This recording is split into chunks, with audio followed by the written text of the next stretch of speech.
Hello, and welcome to Real Person Reviews. My name is Sam, and I'm a real person. And today I want to talk to you about Side Pocket for Game Boy. Side Pocket is billiards. It's pool on the Game Boy. That's about it.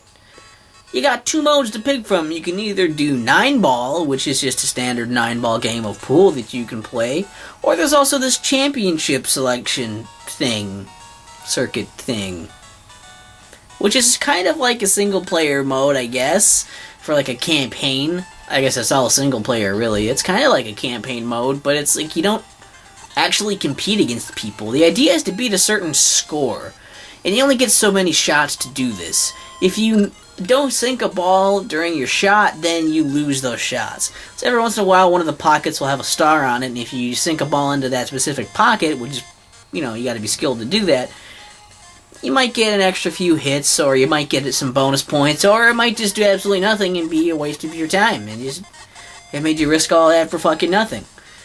So that's weird, but it does that too, and you get bonus points, like awarded for doing things like getting multiple balls in a single hit, or getting in, balls in one after the other that are in a continuing sequence. So you're getting like 2, 3, 4. You're gonna get like some bonus points for getting those in their sequence, and that's interesting to see what number it is though, because limited graphics here. You can hit B, and that'll toggle between showing the circular ball and just the plain number of what it is. So you know what the number of the ball you're trying to hit in.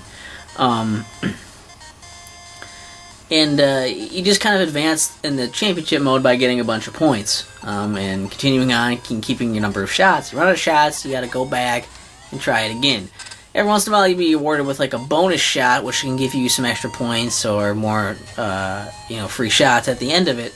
But you're not always given that. Sometimes it's a trick shot. It depends on what they give you, and it seems like it's kind of random. Sometimes they give it to you, sometimes they don't. So that's the fun part of that. There's also a little bit of depth in how you play it too, and that there's a power meter, so you can hit A, and then like the power meter will go up and down, and however hard you want to hit it is when you want to stop the A. You hit A button again, it'll stop it. You have an aim, and it shows like where you're going to be hitting the ball, which is neat. If you hold B, you can move the where you hit the ball, more on the top, more on the bottom, more on the left, more on the right, to give it some kind of spin on it, which is a pretty cool piece to put in there. Nice a bit of depth for a Game Boy game, anyway. I think it's pretty nice. But unfortunately, more than that, it's just pool. So there's not a lot more I can say. It's just those two modes.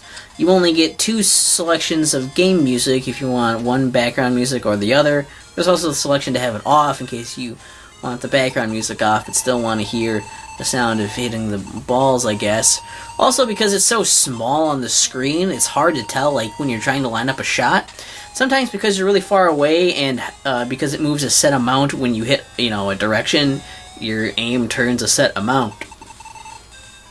But tapping it, sometimes you'll be too far away to or at like such a different angle that it's impossible to get the angle that you would need to get, which you should be able to get, and like in real life you would be able to get the same that exact angle you would need from that vantage point, but because of the system of it moving it over tick by tick, it's you can't hit that specific spot.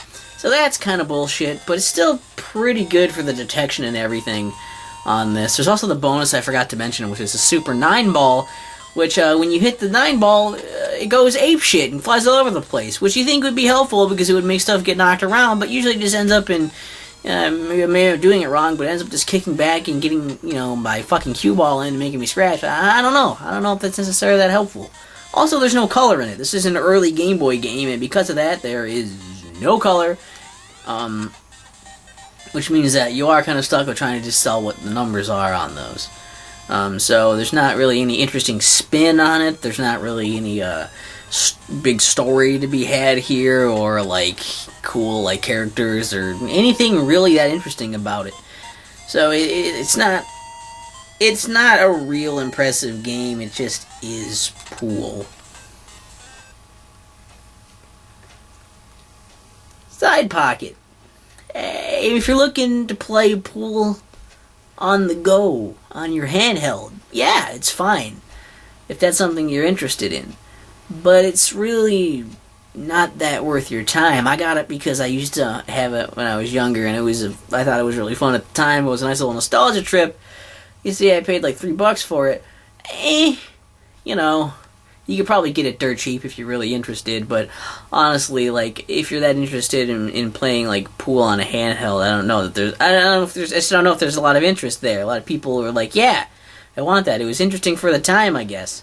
But if you're looking for a fun little game to just kind of play on the side, and kill some time on your Game Boy, just spring a few extra bucks and get Tetris, which I should get because apparently I don't have a copy of Tetris on Game Boy anymore, and that is just wrong. That is just wrong. Or, you could just go and actually play pool, because I am roughly as good at that as I am at this, which is horrible.